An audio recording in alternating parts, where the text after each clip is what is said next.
तो देखिए ध्यान दे पहले भाज्य और अभाज्य की बात हो गई थी। एक क्वेश्चन ये पूछ लिया जाता है 1 से लेकर 50 तक, 50 तक कितनी अभाज्य संख्या है? अभाज्य। तो 1 से 50 तक होती है कितनी? 15। फिर 50 से 100 में कितनी आगे होती हैं? तो यहाँ पे होती हैं 10। ठीक है। और अगर 50 से 75 की बात करूं, 50 से 75 तो यहाँ पे 6 होती हैं। 50 से 75 में कितनी होती हैं? 6 होती हैं। अगर 75 से 100 की बात करूं, 75 से 100 की, तो यहाँ 4 होती हैं। 75 से 100 में कितनी होती हैं? 4। बाकी आप निकाल भी सकते हैं, कोई दिक्कत नहीं है निकालते समय। हाँ, तो ये देखकर जैसे आपसे पूछा था 1 से 10 तक, 1 से 10 की बात करी जाए तो 2, 3, 5, 7, बस इतनी अभाज्य संख्याएं हैं 10 तक। ठीक है। एक कभी ना तो भाज्य में आएगा और एक ना किस में आएगा? अभाज्य में। एक भाज्य अभाज्य किसी में भी नहीं आएगा। ठीक है। उसके बाद में हम आपसे बात कर लेते हैं, देखो सह अभाज्य,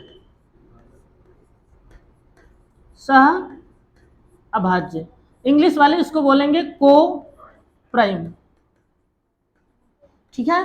और एक होता है आपेक्षित अभाज्य, आपेक्षित अभाज्य। ठीक, इसको बोलेंगे रिलेटिवली प्राइम। क्या बोलेंगे?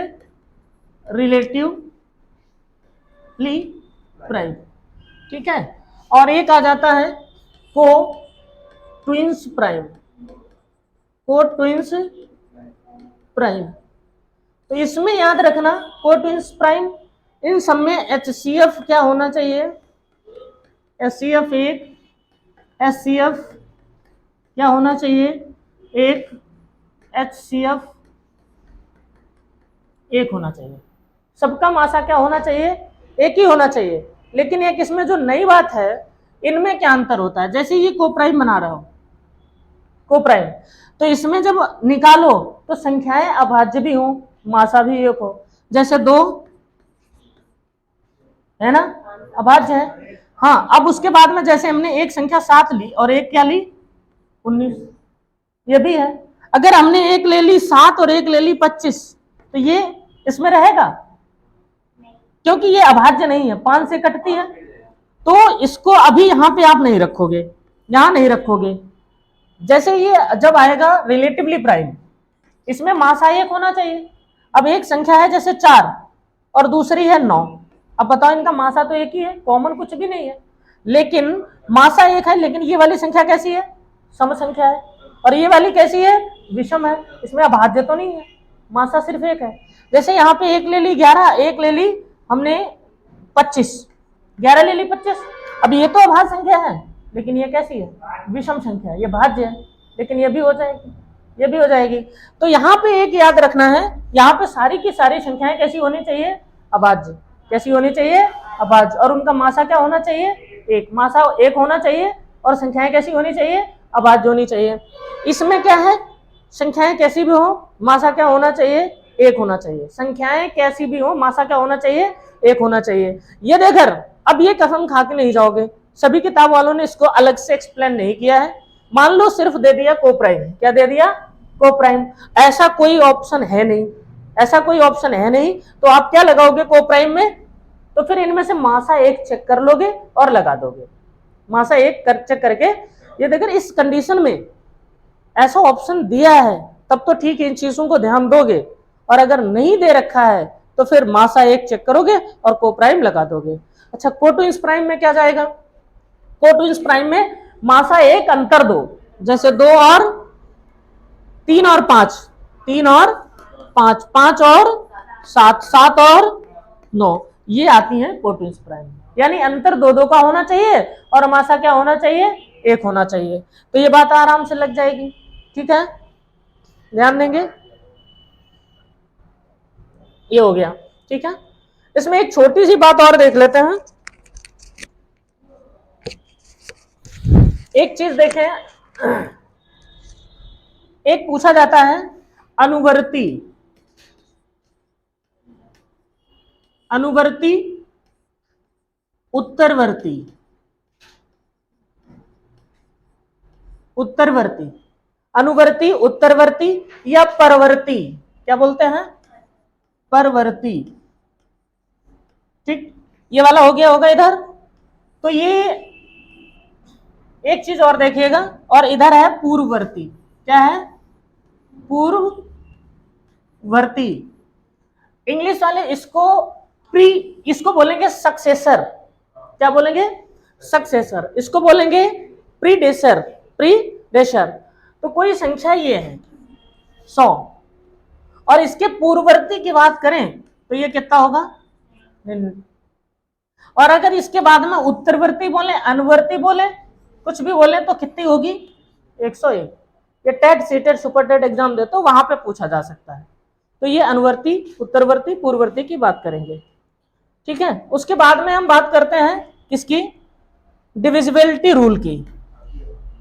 Divisibility rule. अच्छा, ये जो डिविजिबिलिटी वाला रूल है, ये होता आसान है और सबको आता भी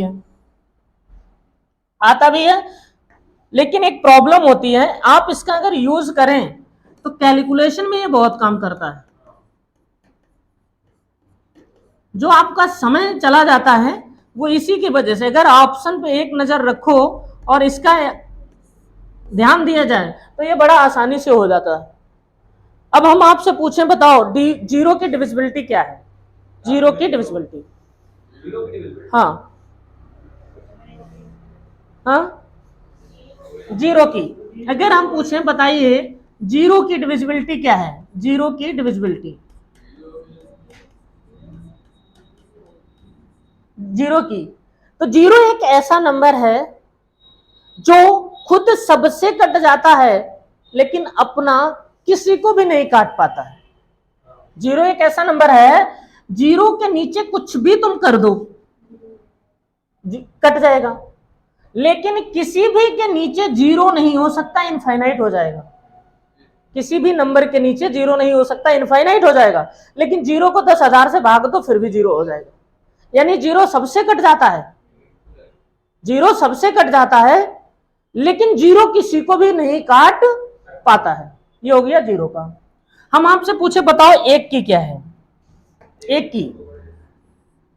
एक ऐसा नंबर है, एक ऐसा नंबर है जो काट तो सबको देगा, एक है सबको विभाजित करेगा, सबको विभाजित करेगा, लेकिन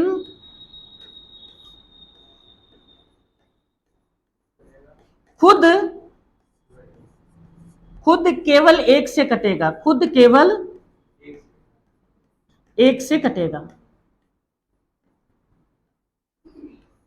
खुद केवल किससे कटेगा, एक से। ठीक है, अब दो के लिए तो जानते हो, दो के लिए क्या होना चाहिए, दो वाले में लास्ट में जीरो हो, दो हो, चार हो, 6 हो, 8 हो, दो से कट जाएगा। ये क्या है, सम संख्या है। ठीक, दो। तीन के लिए क्या करेंगे, 3 और 9 देखेंगे, 3 और 9 सेम प्रोसेस होती है। अंकों का योग, अंकों का योग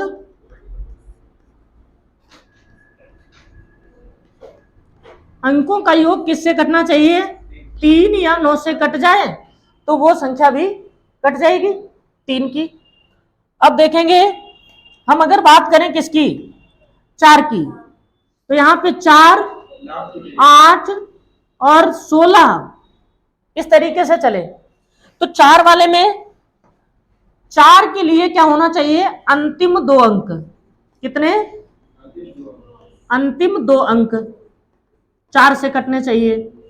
8 में अंतिम 3 अंक, अंतिम 3 अंक, अंतिम कितने अंक कटे, 3 अंक कटने चाहिए 8 से। और 16 में अंतिम कितने, अंतिम 4 अंक, अंतिम कितने अंक कटने चाहिए, 4 अंक। 16 के लिए हो गया। अब उसके बाद में अगर बात करें किसकी, 5 की, किसकी बात करूं, 5 की बात करूं, तो 5 वाले में क्या आएगा, देखो, तो ये जो है डिविजिबिलिटी ऑफ 5, तो अंतिम क्या होना चाहिए, लास्ट डिजिट होनी चाहिए, लास्ट डिजिट जो होनी चाहिए वो होनी चाहिए जीरो या ऑब्लिक लगा है, कोई जरूरत नहीं थी, 0 या 5। क्लियर बात है। 6 के लिए क्या होना चाहिए, 6 के लिए, 6 के लिए यानी 2 और 3, 2 और 3 दोनों से कटे। 2 से कटने का नियम क्या है, अंतिम अंक सम संख्या हो। अंतिम अंक क्या होनी चाहिए, सम संख्या। और अंकों का योग किससे कटना चाहिए, 3। Sum of digit divisible by, sum of digit divisible by किससे, 3 से। तो ये किसका हो जाएगा, 6 का। उसके बाद में बात करते हैं किसकी, 7 की जरूरत नहीं है, 7 का बहुत तामझाम वाला है, और 7 का पहाड़ा आप आराम से पढ़ लेंगे, ठीक है। 8 वाला हो चुका है वहां पे, 9 का वो भी हो चुका है, 10 आप सभी लोग जानते हैं, 10 का जैसे 35 को भाग देना है तो सिर्फ 3 पॉइंट क्या हो जाएगा, 5। इसमें भी कुछ नहीं करने की जरूरत। बात करते हैं किसकी, 11 की। किसकी बात कर रहे हैं, 11 की। तो 11 में क्या लगेगा, 11 में जैसे एक नंबर लिखा है 1 2 3 4 5 6 7, इस तरीके से।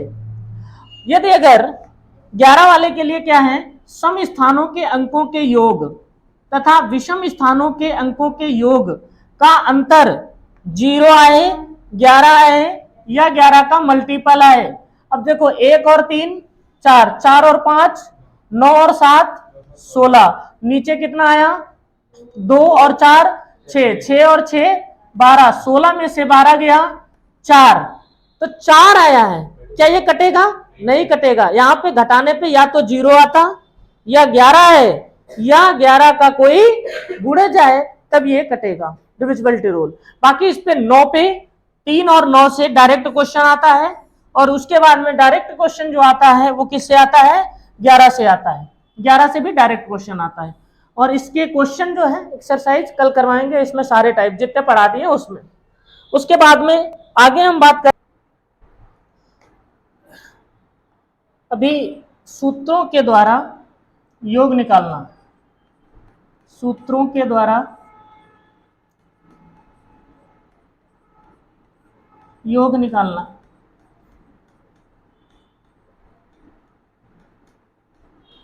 ये चल रहा था, तो इसमें सूत्रों के द्वारा योग निकालने वाला है क्या, देखें। पहले आपने देखा होगा जैसे कुछ संख्याएं होती हैं, ये नेचुरल नंबर होते हैं और ये n तक जाती है, तो इनके योग का फॉर्मूला होता है n इंटू n+1 बटे में 2, ये बनता है, ठीक है। अभी सारे के सारे फार्मूले हम लिखवा रहे हैं। दूसरा होता है जैसे इसी में पूछे बताओ विषम संख्याओं का क्या होगा,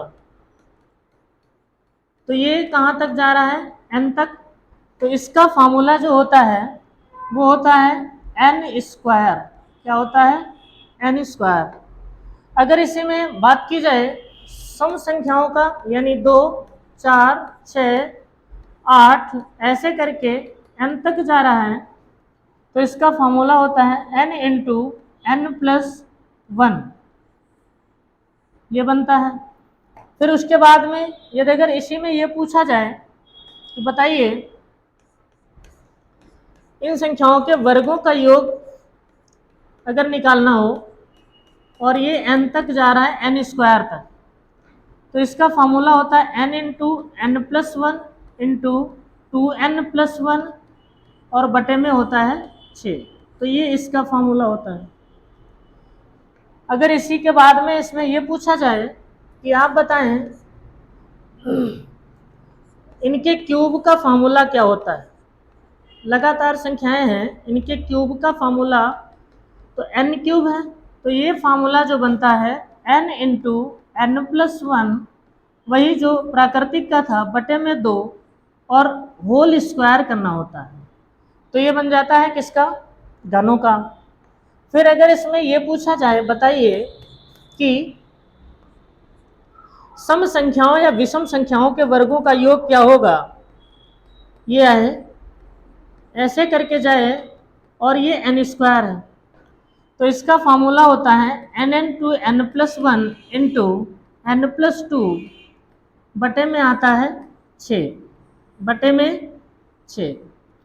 एक अगर इसी में और ये क्वेश्चन बनता है सम वाला, सम वाले के लिए क्या करना होता है, ध्यान देंगे, 2 का स्क्वायर, 4 का स्क्वायर, 6 का स्क्वायर और इस तरीके से चलता है कहाँ, n का स्क्वायर।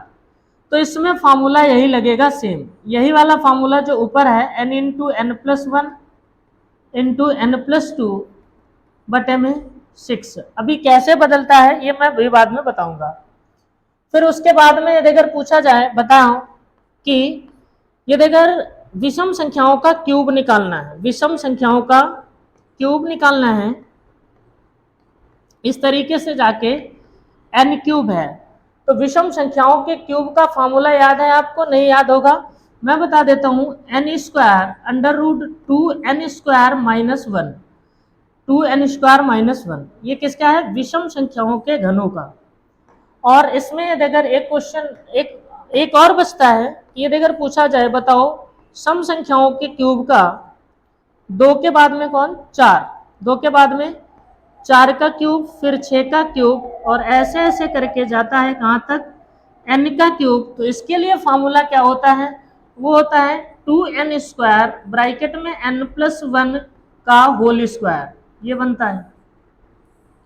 तो फार्मूला बेस्ड जो क्वेश्चन आते हैं उसमें जो आपके फार्मूले बनते हैं, शायद देखें पहले नेचुरल नंबर का, विषम का, सम का, सभी के वर्गों का, सभी के घनों का, फिर विषम के वर्गों का, सम के वर्गों का, विषम के घनों का, सम के घनों का, शायद सारे के सारे फार्मूले मैंने आपके सामने लिख दिए हैं। ये 3 और 3 6 2 8 फार्मूले आपके पास हैं, ठीक है। अब इनमें इनको लगाओगे कैसे, उसके लिए हम क्वेश्चन थोड़ा एक एक एग्जांपल बता देते हैं। जैसे ये वाला है, इस पे क्वेश्चन पूछा जाए, बताइए 1 से लेकर हमें 20 तक की संख्याओं का योग निकालना है। तो n की जगह पर रखना पड़ेगा मुझे, लगातार संख्याएं हैं तो n का मान 20 और 20 प्लस 1 बटे में 2 से कटेगा 10, तो 21 दशामन 210। अगर दूसरा पूछे 1 से लेकर 20 तक ऑड का वर्ग क्या होगा, ऑड नंबर्स का स्क्वायर क्या होगा, ऑड नंबर्स का स्क्वायर क्या होगा। तो 1 से 20 तक में 10 इवन 10 ऑड, यानी 10 संख्याएं होंगी, तो उसका फॉर्मूला होता है n स्क्वायर, तो इसका मान आएगा कितना, 100। अगर यही पूछा जाए कि बताओ 1 से लेकर 20 तक सम संख्याओं का मान कितना होगा, तो आप क्या करोगे, n की जगह पे कितना रखोगे, 1 से 20 में 10 होंगी, फार्मूला होता है n इंटू एन प्लस 1, तो 10 और 1 11, तो ये कितना बन जाएगा, 110 बन जाएगा। तो ये हो गया, ये वाला 1 हो गया, ये वाला भी हो गया 2 और 1 हो गया 3। अब यहाँ पे अगर आपसे पूछा जाए, बताइए वर्गों के योग वाले में क्या होगा, वर्गों के योग में देखो, अगर पूछा जाए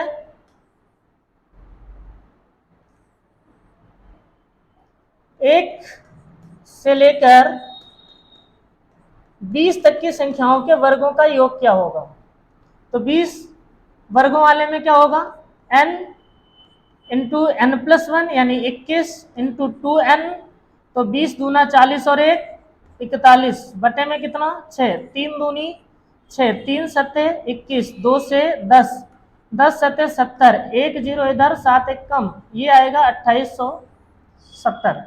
तो ये आपका कौन सा हो गया, वर्ग वाला। अब उसके बाद घन तक, अगर यही 1 से 20 वाले का घन निकालना हो तो क्या करना पड़ेगा, 20 और 1 21, इसका होल स्क्वायर बटे 2 करके, तो 2 से कटेगा 10, 20 और 1 21 यानी 210 का स्क्वायर 1 0 का डबल बन जाएगा और 21 का कितना होता है 441, ये बन गया 4400। तो अब आपका कौन सा लग चुका है, ये वाला लग गया है। उसके बाद में यही क्वेश्चन हम लगा रहे हैं। अब एक चीज याद रखिएगा, ये देखकर यहाँ पे ये जो सेम फार्मूले लिखे थे, उनमें n की वैल्यू नहीं निकालनी है, n की वैल्यू नहीं निकालनी है। अगर हम पूछे 1 से लेकर 20 तक सम संख्याओं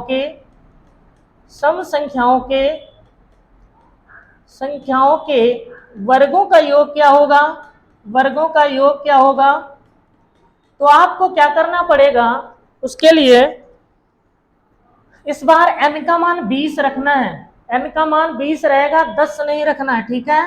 तो 20 गुणे 21 गुणे 22 बटे में 6, तो 3 दूनी 3 सत्ते 2 से 10, 10 सत्ते 70, 22 सत्ते ये हो जाएगा कितना 1540 हो जाएगा। और अगर यही पूछे 1 से लेकर 20 तक विषम संख्याओं के वर्गों का योग, विषम संख्याओं के वर्गों, तो आप बताओ 1 से 20 तक में लास्ट विषम संख्या कौन होगी, 19 होगी। तो n का मान क्या रखना है, 19 गुणे 20 गुणे 21 बटे में कितना 6, 3 दूनी 6, 3 सत्ते 21, 2 से काटेंगे 10, 10 सत्ते 70 और 19 सत्ते 133, 1330। यहाँ पे डायरेक्ट वैल्यू रखना है, संख्याएं नहीं निकालनी है, लास्ट 19 होती है तो 19 रख देंगे, तो ये आ जाएगा आपके वर्गों का योग सम और विषम के। अब लास्ट में देख लेते हैं सम विषम के घनों का योग, सम विषम के घनों का योग। तो सम विषम के घनों वाले में क्या आएगा, देखें ये अगर हम बोले 1 का क्यूब, 3 का क्यूब, और ये मुझे जाना है कहाँ तक, 10 के क्यूब तक, 10 के क्यूब तक जाना है। तो 10 के क्यूब का मतलब 1 से लेकर 10 तक, 10 तक क्यूब है लेकिन 10 वाला लेना नहीं है। एक ये जाना है मुझे 9 तक, कहाँ तक जाना है, 9 तक। तो 1 2 1 आएगा, 3 5 7 9 संख्याएं कितनी होंगी, तो पहले देखो ये 1 से 3, ये 10 तक गिनतियां गई हैं, तो इसमें 5 सम होंगी 5 विषम होंगी, तो ये 9 जो है ये 5वीं संख्या है। तो यहाँ पे मुझे फार्मूले में n की जगह पे रखना पड़ेगा 5 विषम वाले में। तो देखो फार्मूला होता है n स्क्वायर यानी 5 का स्क्वायर, फिर 2 गुणे 5 का स्क्वायर 25 माइनस 1, तो 25 दूना 50, 1 कम कर दिया 49, 49 में गुणे 25, 49 गुणे 25, 25 नेमा 225, 22 हासिल 25 चक्कू 100 और 22 122, तो ये क्या आएगा 1225। अब एक आएगा सम वाले, सम वाले में भी अगर 1 से लेकर 9 निकालना है तो 9 निकालोगे, 9 तक जाओगे तो फिर इसमें सम 4 ही आएंगी। अगर 10 तक निकालोगे, अब यहां तक निकालता हूं 1 से लेकर 10 तक की संख्याओं, 10 तक की सम संख्याओं के घनों का योग क्या होगा, सम संख्याओं के घनों का योग क्या होगा। तो n की जगह अब क्या रखना है 5, फार्मूला क्या होता है 2 गुणे n स्क्वायर यानी 5 का स्क्वायर 25 इंटू n की जगह 5 प्लस 1 होल स्क्वायर, तो 25 दूना 50, 5 और 1 6, 36, 36 पंचे 180 ये हुआ। तो संख्याओं से संबंधित जितने प्रश्न थे उनका योग निकालना सारे के सारे मैंने आपको इन शॉर्ट बहुत कम समय में बता दिए हैं। फिर आगे की जो क्लास है उसको नेक्स्ट क्लास में, तब तक के लिए थैंक यू।